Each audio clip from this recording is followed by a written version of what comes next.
Hello दोस्तों, कहानी सुनकर प्लीज़ चैनल को सब्सक्राइब करें।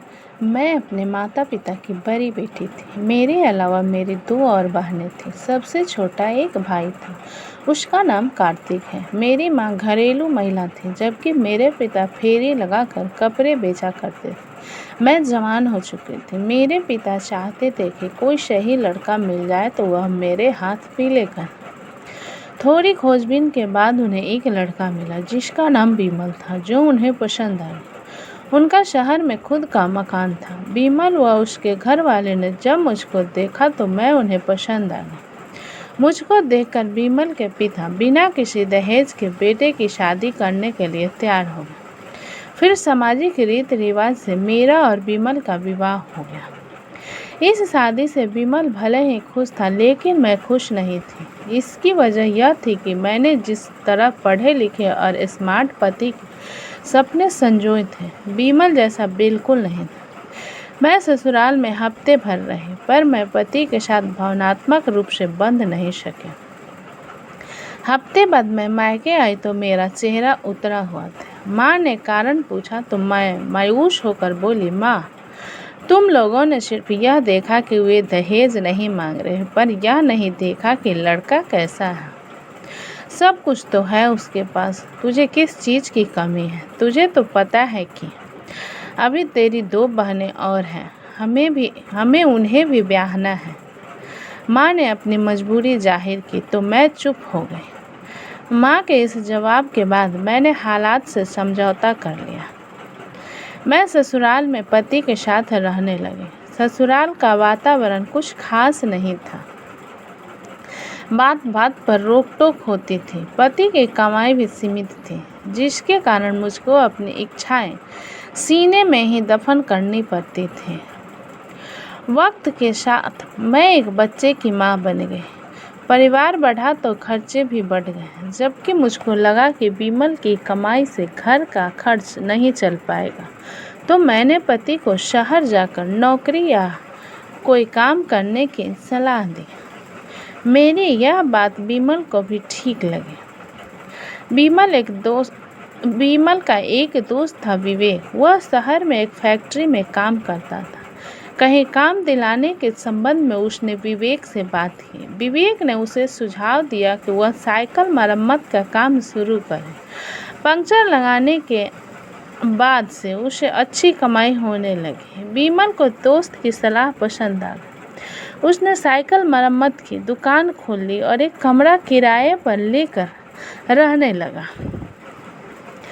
बिमल का साइकिल का रिपेयरिंग का काम अच्छा चलने लगा। पैसा आने लगा तो बिमल मुझे भी शहर ले आया।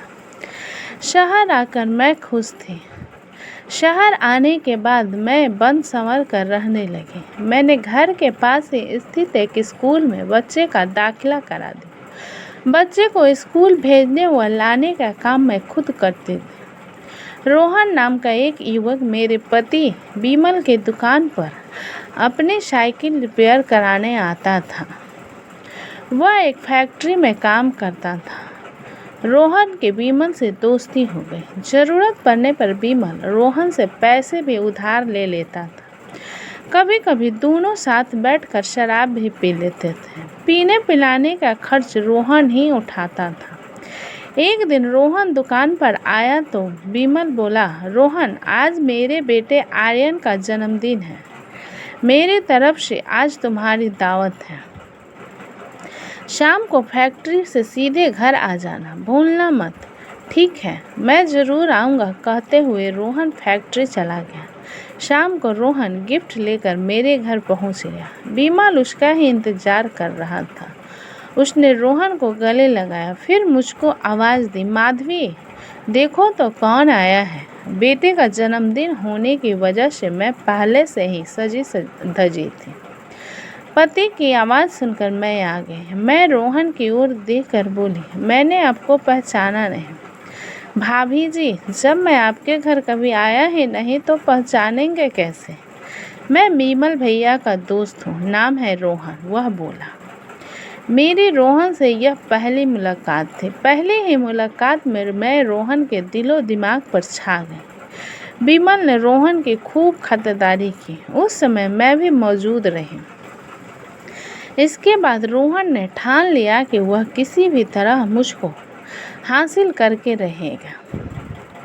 वह मुझे हासिल करने का प्रयास करने लगा। रोहन जानता था कि मुझ तक पहुंचने का रास्ता विमल ही है, अतः उसने विमल को शराब का आदि बनाने की सोची। इसी के चलते वह शराब की बोतल लेकर मेरे घर आने लगा। घर में दोनों बैठकर शराब पीते हैं, फिर खाना खाते। इस बीच रोहन की निगाहें मेरे जिस्म पर ही गड़ी रहती। शराब के नशे में रोहन कभी कभी मुझसे मजाक व छेड़खानी भी कर लेता था। मैं जल्द ही रोहन के आने का मकसद समझ गई थी। वह मेरी आर्थिक मदद भी करने लगा। बच्चे की ज़रूरत का सामान और खाने पीने की चीज़ें भी लाने लगा।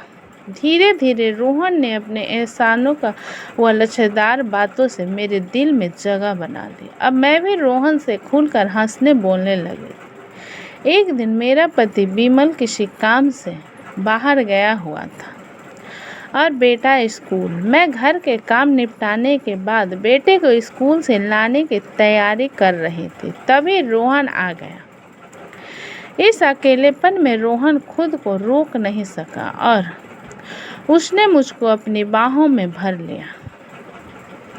मैंने कसमकशा हल्का प्रतिरोध किया, लेकिन रोहन की पकड़ मजबूत थी, सो मैं छूट नहीं सकी। हकीकत में मैं रोहन की बाहों में एक अकल्पनीय सुख महसूस कर रही थी। यही वजह थी कि मेरे सोए हुए अरमान जाग उठे। मैं भी रोहन से अमर बेल की तरह लिपट गई। इसके बाद उन्माद के तूफान में हमारी सारी मर्यादाएं बह गईं। उस दिन मैं तो मर्यादा भूल ही गई थी। रोहन भी भूल गया था कि वह अपने दोस्त की गृहस्थी में आग लगा रहा है। जल्द ही मैं रोहन के प्यार में इतनी दीवानी हो गई कि मैं पति से ज़्यादा प्रेमी का ख्याल रखने लगी। रोहन भी अपनी कमाई मुझ पर खर्च करने लगा। मैं जो भी डिमांड करती रोहन उसे पूरी करता। विमल हम दोनों के मिलन में बाधक न बने, इसलिए रोहन विमल को शराब की दावत देकर उसका विश्वास पात्र दोस्त बना रहता था। ऐसे रिश्तों को ज़्यादा दिनों तक छिपा कर नहीं रखा जा सकता। देर सवेर पोल खुल ही जाती। जब रोहन का विमल की अनुपस्थिति में मेरे यहाँ ज़्यादा आना जाना हो गया तो सबको शक होने लगा। कॉलोनी में हमारे संबंधों को लेकर कानाफूसी शुरू हो गई। किसी तरह बात विमल के कानों में तक भी पहुंच गई। विमल अपने दोस्त रोहन पर अटूट विश्वास करता था, इसलिए उसने सुनी सुनाई बातों पर ज़्यादा ध्यान नहीं दिया, लेकिन उसके मन में शक का कीड़ा जरूर उछलने लगा।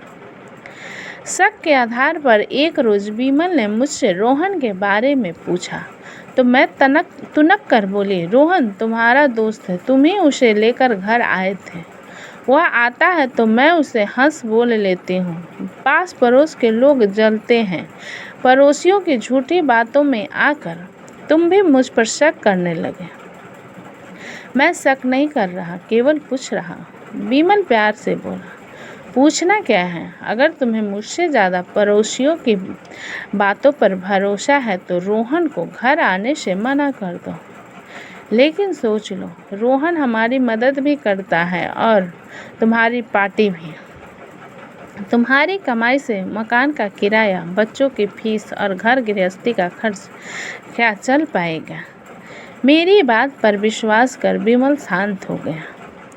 एक दिन विमल दुकान पर गया और काम भी किया, लेकिन 2 घंटे बाद उसे लगा कि बदन टूट रहा है और बुखार है, तो वह दुकान बंद करके घर पहुंच गया।